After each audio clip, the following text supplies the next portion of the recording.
l'art culinaire est une passion. It brings me great happiness when I see my guests and my family enjoy my meal. 会把最先进的创新理念以及美食哲学融入到我的菜中。美食是艺术，是爱情，也是技术。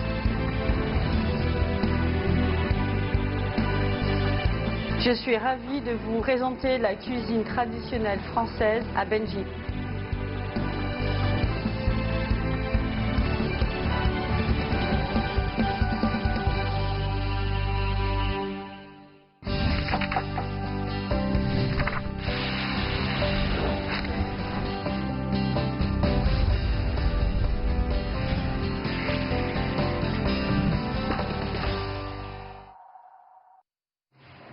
Bonjour à tous, nous sommes dans le restaurant Chanagville de l'hôtel Park Hyatt dans ce quartier des affaires de Beijing.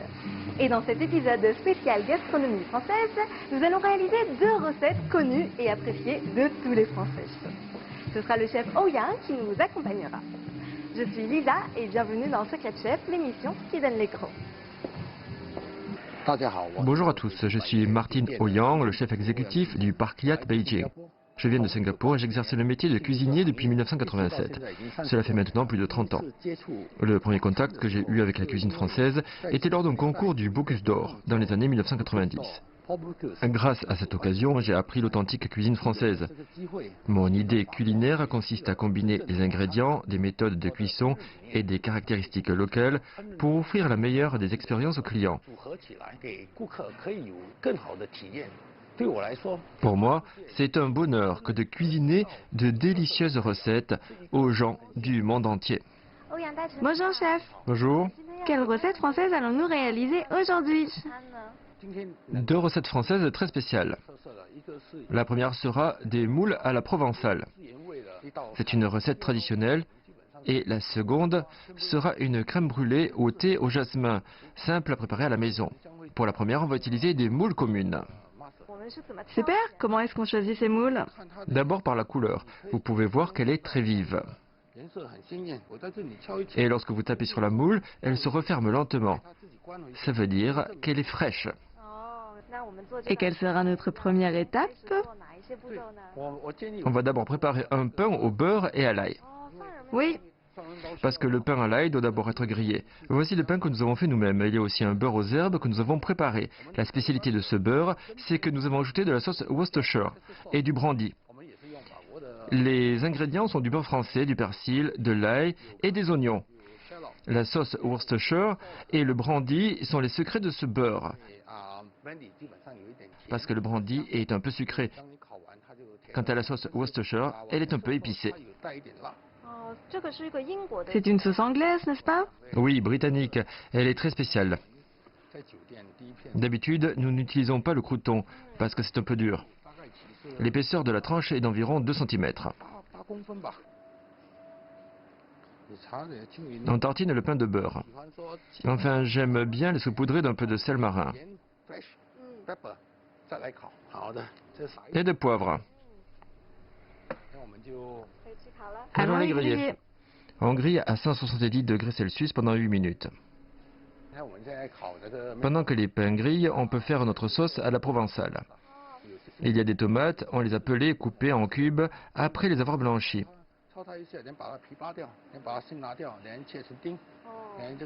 Voici du persil, de l'ail, des oignons et du sel marin. On ajoute ensuite du vinaigre balsamique, de l'huile d'olive et enfin du poivre pour finir. Les ingrédients de la sauce provençale sont donc très simples. Oui, d'abord on verse toutes les tomates coupées dans le bol. Combien de tomates avons-nous choisi? Environ 2 tomates.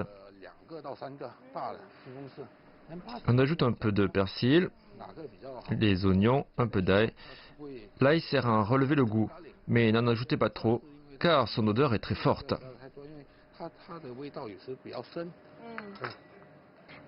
Il semble qu'il n'y ait pas de vinaigre balsamique dans la méthode traditionnelle. Il faut plaire aux Pékinois. Le goût du vinaigre balsamique est aigre doux. Ça se marie très bien avec les fruits de mer et c'est très populaire parmi les habitants locaux. Oh, je comprends. On met 2 cuillerées de vinaigre balsamique. Ensuite, on ajoute de l'huile d'olive vierge extra. C'est une combinaison idéale. Combien d'huile d'olive? Environ 2 cuillerées de vinaigre. 4 cuillerées d'huile. Enfin, nous ajoutons du poivre noir. Il vaut mieux laisser reposer la sauce à la provençale pendant 20 à 30 minutes pour améliorer le goût. Ensuite, on va cuire les moules. C'est une étape très importante. On fait suer des oignons rouges et de l'ail dans une huile d'olive chaude. On ajoute les moules.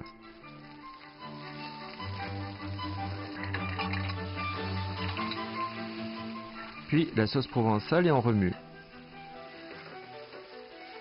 Puis on ajoute le vin blanc et le beurre et on cuit pendant 3 à 5 minutes.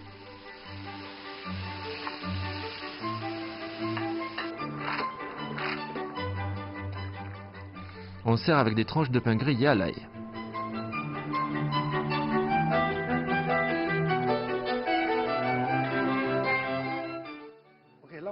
Laissez-moi vous présenter la deuxième recette. C'est la crème brûlée au thé au jasmin. Il y a 5 ingrédients au total. De la crème, du lait, du sucre, du jaune d'œuf et du thé au jasmin. Traditionnellement, la crème brûlée est à la vanille. Comment avez-vous eu l'idée de l'aromatiser au thé au jasmin? Le thé au jasmin est l'un des breuvages préférés des Pékinois. Je pense que les ingrédients locaux doivent être ajoutés au dessert pour les rendre plus populaires et plus créatifs.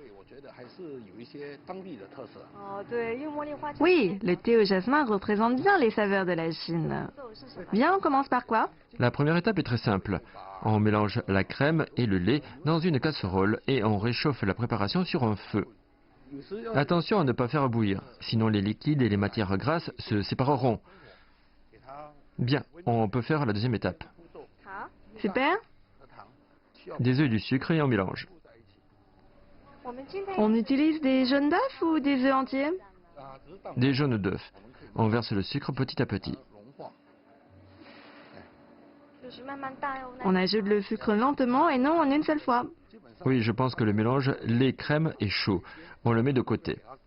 Surtout, ne pas le faire bouillir. On peut éteindre le feu. Oui.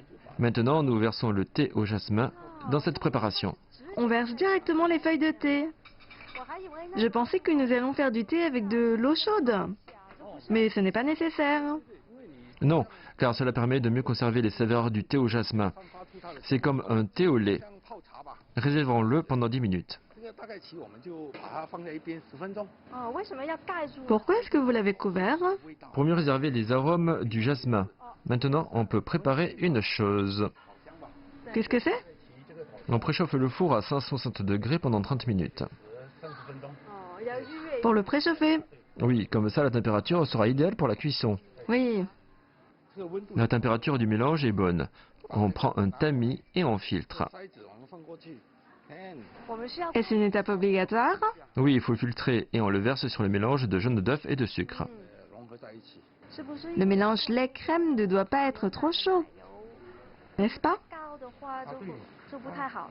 Non, car si la température est trop élevée, cela cuira les œufs.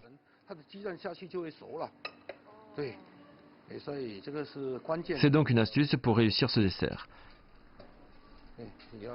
On mélange bien et c'est bon. Génial. Maintenant, nous versons ce que nous avons préparé dans les petits ramequins. Et si on n'a pas d'entonnoir à la maison? Vous pouvez utiliser une théière. Ensuite, nous ajoutons de l'eau chaude dans un bac allant au four. Et pourquoi ça? Parce que nous allons faire une cuisson au bain-marie au four. Grâce à la vapeur créée, la crème ne s'asséchera pas et sera bien tendre.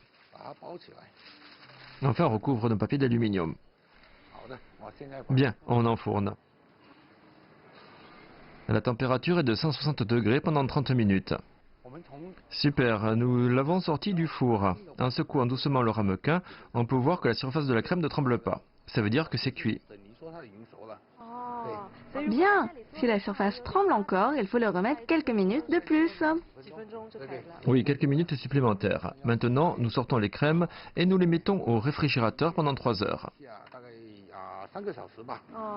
L'avantage de ce dessert, c'est que vous pouvez les préparer à l'avance et les conserver au frigo. Oui. Maintenant, l'étape la plus cruciale, c'est la caramélisation. Ce n'est pas difficile, on utilise simplement un chalumeau. À l'origine, nous mettions du carburant dans une boîte en fer et nous l'enflammions. Et ça brûlait la surface de la crème tout lentement. Oh, c'est une méthode ancestrale. Oui, c'est la manière la plus traditionnelle. Bien sûr, maintenant, la technologie s'est développée. Tout le monde utilise le meilleur des outils. Maintenant, il faut bien saupoudrer la crème de sucre. On n'en met qu'une petite quantité. Oui, sinon ce sera trop sucré. Ensuite, on utilise le chalumeau. On reste à une distance car sinon ça brûlera.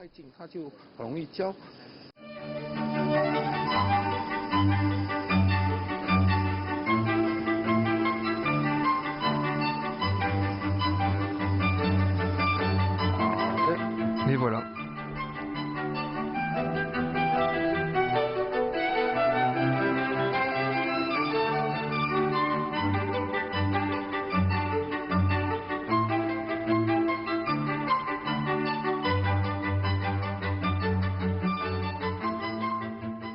Qui a dit qu'hôtellerie ne rimait pas avec simplicité? Les deux recettes que nous avons réalisées aujourd'hui sont d'une simplicité extrême. Alors je vais tout d'abord goûter à cette recette de moule. J'y vais à la main. Donc on prend une petite moule et puis hop.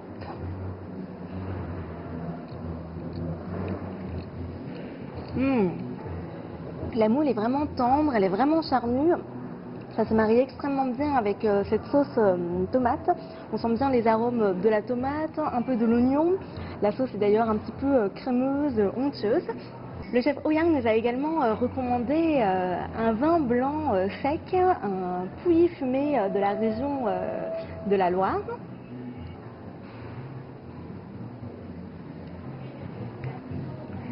L'acidité de ce vin fait justement ressortir le jus de ces moules. C'est également excellent pour les autres fruits de mer, je pense. On sent bien les arômes fruités de ce vin qui se marient également extrêmement bien avec ces moules. Et la minéralité de ce vin fait encore plus ressortir les saveurs de cette recette. C'est assez original, d'habitude nous accompagnons les moules avec des frites, mais aujourd'hui nous avons choisi un pain à l'olive avec un beurre aux herbes. Nous allons donc goûter ce pain avec un peu de sauce. Alors, goûtons.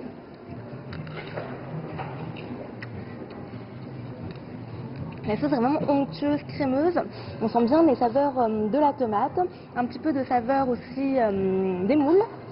Ça fait encore plus ressortir ce côté provençal. En tout cas, c'est une recette très simple à réaliser à la maison. J'espère que vous essayerez. Et pour continuer la dégustation, nous allons maintenant passer au dessert. Alors, ce que je préfère dans la crème brûlée, c'est vraiment ce bruit du caramel.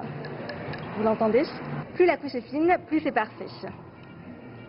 Et on découvre en dessous une crème bien lisse, bien onctueuse. Goûtons. On sent vraiment bien le caramel. Il y a un goût assez subtil de l'œuf. La crème est lisse et onctueuse. Et puis il y a une petite saveur fleurie de fleurs au jasmin. Alors ça peut paraître assez surprenant au début, mais essayez, c'est l'adopter.